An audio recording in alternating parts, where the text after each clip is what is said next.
The exclusive Korean restaurant, Myeongjae, hummed with the quiet conversations of New York's elite. Crystal fixtures cast a golden glow over dark wood tables and fine porcelain, while waitstaff moved with practiced precision. This wasn't just any restaurant. It was neutral territory in a city divided by invisible lines of power. Amara Diallo, a 25-year-old African woman, adjusted her red vest over her crisp white waitress dress, her stomach in knots. 6 months at Myeongjae, and she still felt out of place among patrons who spent more on a bottle of soju than she made in a month. Tonight was particularly tense. The private section had been reserved for Jin-woo Kwon and his associates. Even Amara, who avoided the news, knew who the powerful Korean Mafia boss was. The whispers followed him everywhere. Heir to the Kwon crime family, the man who controlled half of New York's underworld. Now at 34, his name alone commanded fear and respect. "Table 7 needs you," Maya, the head waitress, whispered urgently. "And Amara, be perfect. That's the Kwon table." Amara's stomach tightened as she approached. 5 men in expensive black suits sat around the table, their conversations ceasing the moment she arrived. But it was the man at the head of the table who commanded her attention. Jin-woo Kwon exuded an aura of absolute control. He wore a perfectly tailored black Mafia suit over a pristine white collared shirt, its top buttons undone to reveal a subtle gold chain. With slicked-back dark hair and eyes that seemed to absorb all light, he didn't need to raise his voice to dominate a room. A heavy gold watch glinted on his wrist, beside the edge of an intricate dragon tattoo disappearing beneath his sleeve. "Another round," one of the men ordered without looking at her. Amara nodded, turning to leave when a conversation from a nearby table caught her ear. A Japanese businessman was entertaining international clients from Senegal. "I apologize," the businessman was saying, his voice strained. "I hired a translator, but they canceled last minute." One of his guests responded in rapid, frustrated Wolof. The businessman looked increasingly uncomfortable, a major deal hanging in the balance. Before Amara could stop herself, she stepped toward their table. "Perhaps I can be of assistance," she offered in flawless Wolof. The Senegalese businessmen looked up, their surprise quickly turning to relief. One responded eagerly, explaining their predicament. Amara nodded. "He says they need to finalize the contract terms tonight, or they'll have to take their business elsewhere," she translated for the astonished Japanese businessman. "You speak Wolof?" he asked, amazed. "My grandmother was from Senegal. I grew up speaking it," Amara explained with a humble shrug. What she failed to notice was that the conversation at the Kwon table had stopped. All eyes, including those of the formidable Korean Mafia boss, were now fixed on her. $10 million to anyone here who can translate what I'm about to say," Jin-woo Kwon suddenly announced, his voice carrying a subtle challenge that silenced the entire restaurant. His men exchanged confused glances. This was unusual behavior for their boss. Several patrons shifted uncomfortably, but no one dared to engage. Amara hesitated, her rational mind screaming at her to walk away. But $10 million was a life-altering sum. It would solve every financial problem she and her mother had ever faced. Turning slowly, she met the Mafia boss's intense gaze. "I'll translate," she said, her voice softer than intended. The corner of Jin-woo's mouth twitched. He leaned forward, speaking in perfect, low Wolof, his voice a deep timbre meant only for her. The question was unexpectedly personal. "What do you see when you look at a man like me? Do you see the monster everyone whispers about, or the man no one knows?" Amara's breath caught. He wasn't just asking for a translation, he was testing her.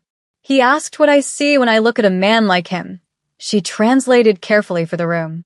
"If I see the monster everyone fears, or the man no one knows."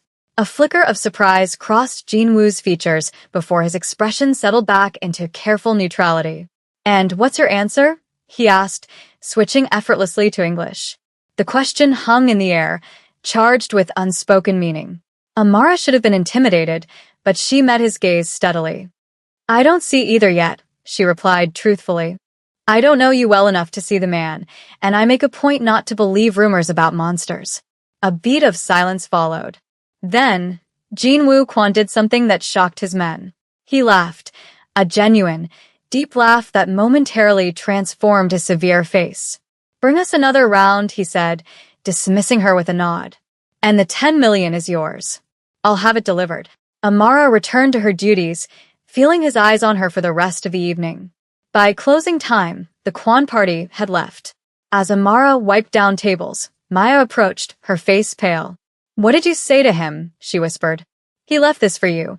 She handed Amara a thick black card with only a phone number embossed in gold. "Amara, do you have any idea who he is? Men like that Korean Mafia boss don't notice women like us unless they want something. Be careful." Amara slipped the card into her pocket, but its weight seemed to burn against her thigh. 2 days later, a sleek black envelope appeared on her doormat. Inside was a check for exactly $10 million and a handwritten note. "A debt honored is a reputation maintained. M." She stared at the check, her hands trembling. How had he found her address? The implication sent a chill through her that was equal parts fear and something else she couldn't name. What she didn't know was that Jin-woo Kwon never did anything without purpose. Her presence had just disrupted years of his carefully laid plans. Amara hadn't expected to see the Korean Mafia boss again, but then the flowers arrived at Myeongjie, a stunning arrangement of white orchids with a simple card. "Thank you for your assistance." "Just how well do you know him?" Maya asked, her voice low and worried. "People who get involved with the Kwon family don't just walk away." That night, Amara finally searched Jin-woo Kwon online. On paper, he was the legitimate CEO of Kwon Holdings, a conglomerate with interests in real estate and international trade. His public image was pristine. But behind the veneer were whispered stories of vanquished rivals and a family history tied to the origins of New York's Korean underworld. He had taken over the family at 25 after his father's retirement, expanding the Kwon empire and making it more sophisticated and insulated from the law. Absorbed in her research, she almost missed the soft knock at her door. Checking the peephole, she found Min-jun, Jin-woo's driver. "Mr. Kwon requests your presence," he said, his tone making it clear it wasn't a request. 20 minutes later, she was in the back of a black luxury car, heading toward a penthouse on the Upper East Side. The private elevator opened directly into a vast living space with floor-to-ceiling windows showcasing the glittering cityscape. Jin-woo stood by the windows, his back to her. He had discarded his suit jacket, his white shirt sleeves rolled up to reveal powerful forearms covered in intricate tattoos. "Thank you for coming," he said without turning. "Did I have a choice?" Amara retorted. He turned, the intensity of his gaze striking her again. "There's always a choice, Samara." It was the first time he'd used her name. "I needed to speak with you somewhere private. Your grandmother was Fatou Diallo, correct?" An uneasy feeling settled in Amara's stomach. "How do you know her name?" "The same way I know she left Senegal in 1982 under complicated circumstances. The same way I know she changed her name when she arrived in America, and that your mother was never told the whole story." "My grandmother was a seamstress who came here for a better life," Amara insisted. "The Diallos weren't just any family in Dakar," Jin-woo continued, his eyes never leaving hers. "They controlled the city's shipping ports for 3 generations. Your grandmother was the last surviving member after a rival family, the Tanakas, moved against them." Amara felt as if the floor had tilted. It wasn't possible. Yet, memories suddenly rearranged themselves. Her grandmother's insistence on teaching her Wolof, the mysterious late-night phone calls, the way she always kept her back to the wall in public. "Your grandmother was the daughter of Musa Diallo, one of the most feared men in Dakar," Jin-woo stated. "When the Tanaka clan orchestrated the attack, they eliminated everyone except Fatou, who escaped with help from an ally." "Why are you telling me this?" Amara whispered. "Because the Tanaka clan now operates here in New York. Their current leader, Kaido Tanaka, has learned of your existence.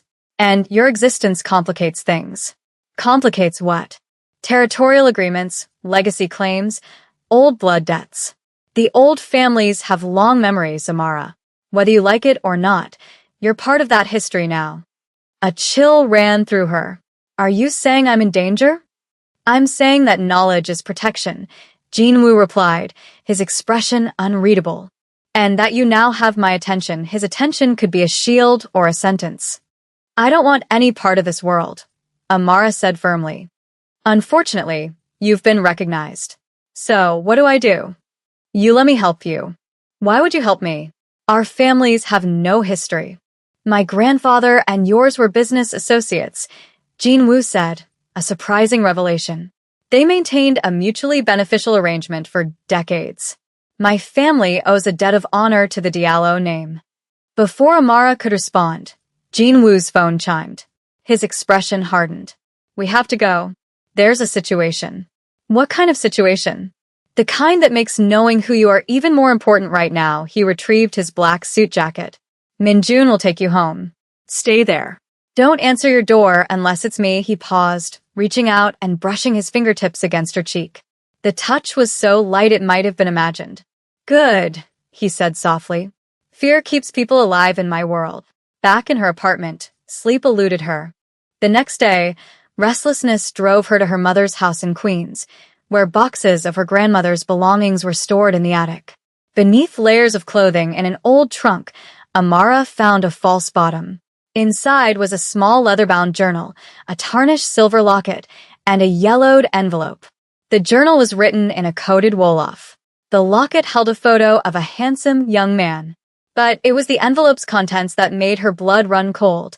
Official documents changing a name from Fatou Diallo to Fana Diop, and a newspaper clipping reporting the massacre of the Diallo family, with Fatou listed among the dead.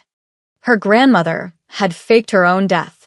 Everything the powerful Korean Mafia boss had told her was true. She didn't hear the front door open until a shadow fell across the attic floor.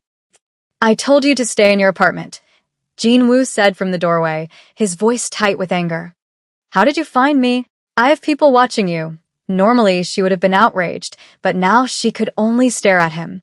You are telling the truth, she said softly. I rarely lie, he replied, his anger seeming to fade as he took in her stunned expression. He knelt beside her, his fingers hovering over the journal. This could be valuable. The Diallos were known for their extensive network. Their records were believed to be lost. Is that why you're interested in me?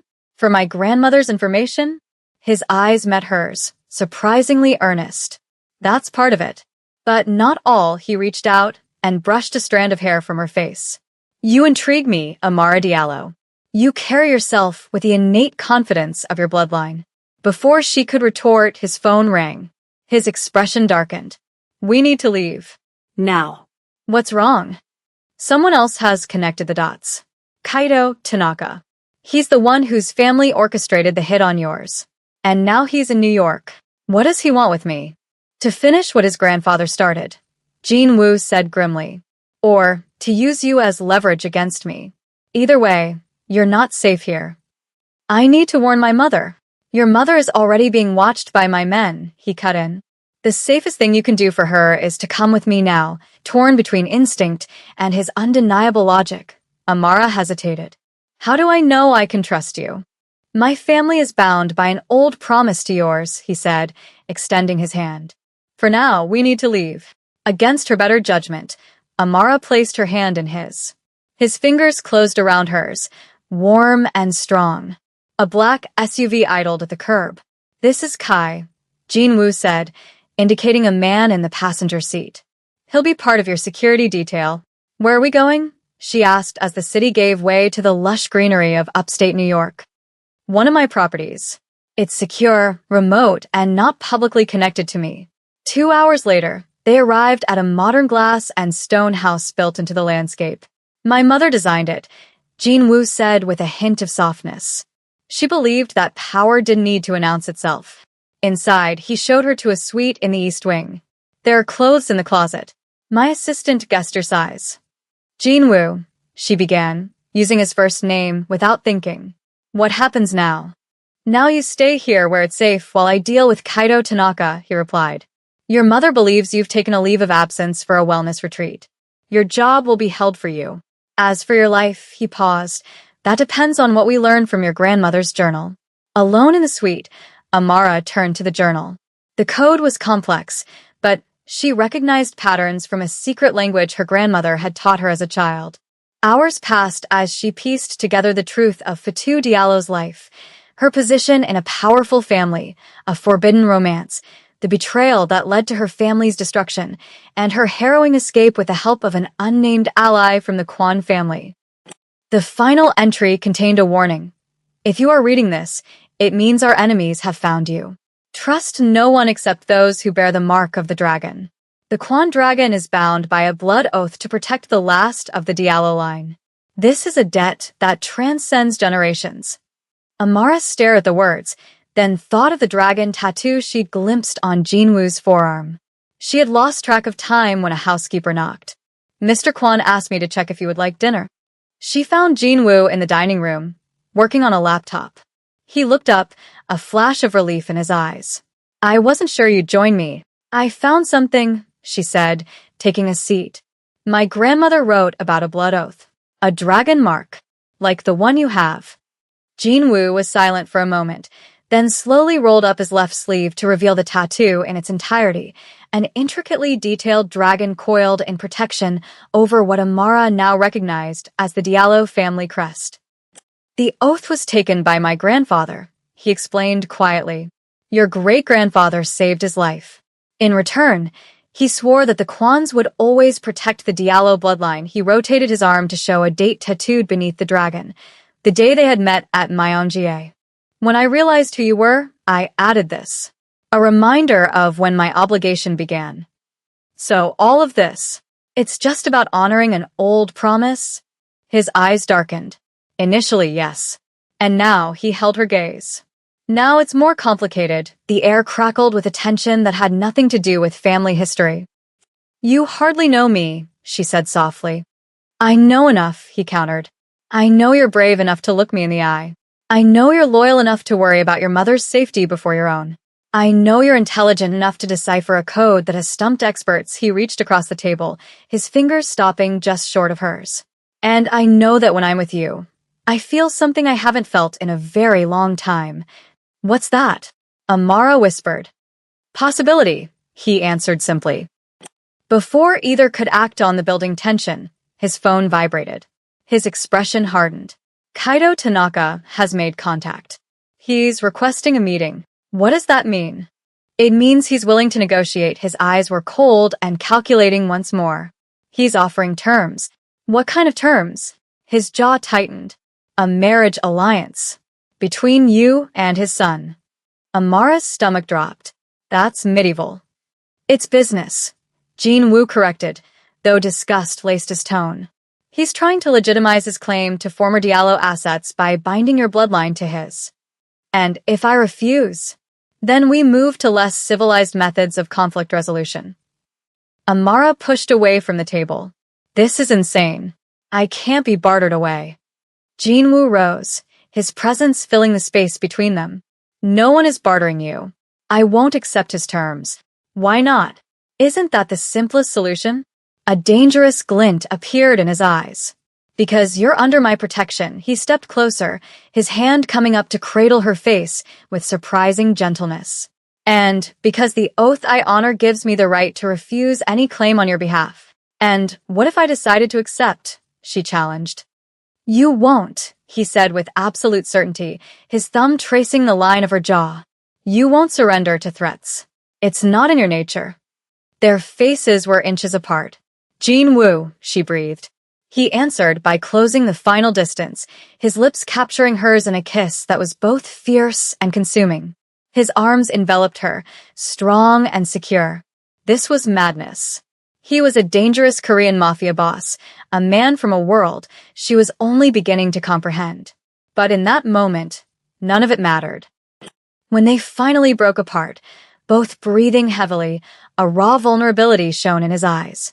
This complicates things, he said, his voice rough. A small, breathless laugh escaped her. I think things were already complicated. Before he could answer, a security alarm blared through the house.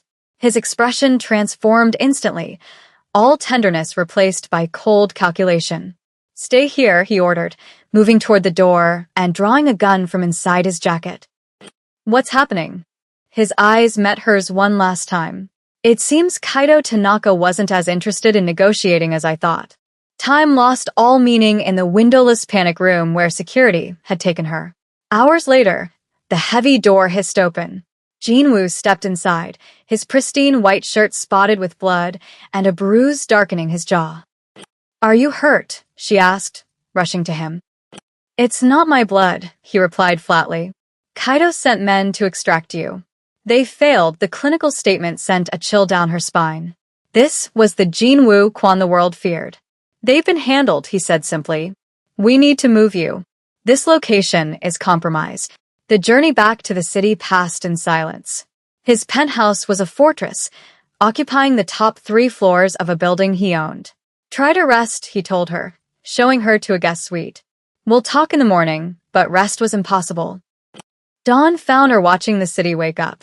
A soft knock drew her attention. Jinwoo stood in the doorway, freshly showered, the only evidence of the previous night the fading bruise.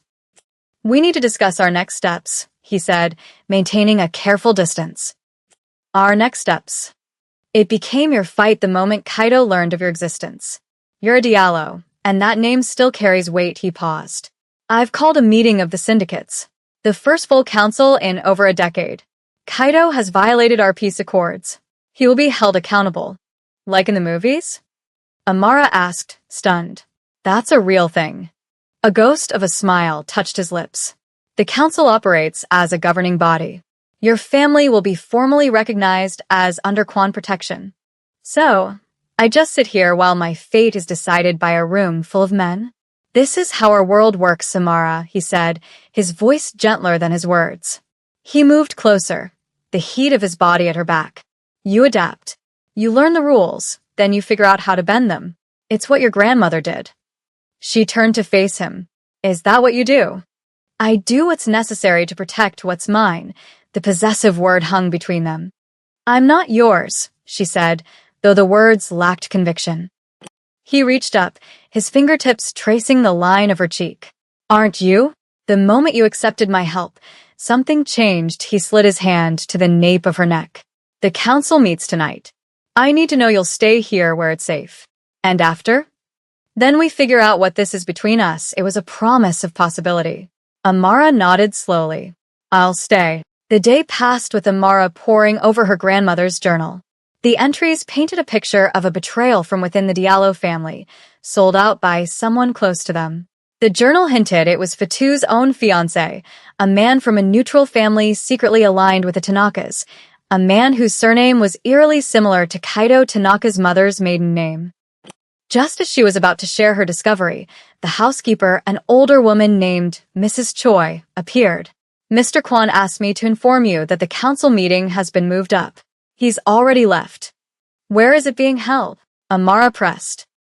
"The old Sakura restaurant in Japantown," Mrs. Choi relented. "It's neutral territory." Her mind raced. It was a setup, just like the one that had destroyed her family. "I need to warn him." "No phones during council meetings," the housekeeper said. "Then I have to go there. His life might depend on it."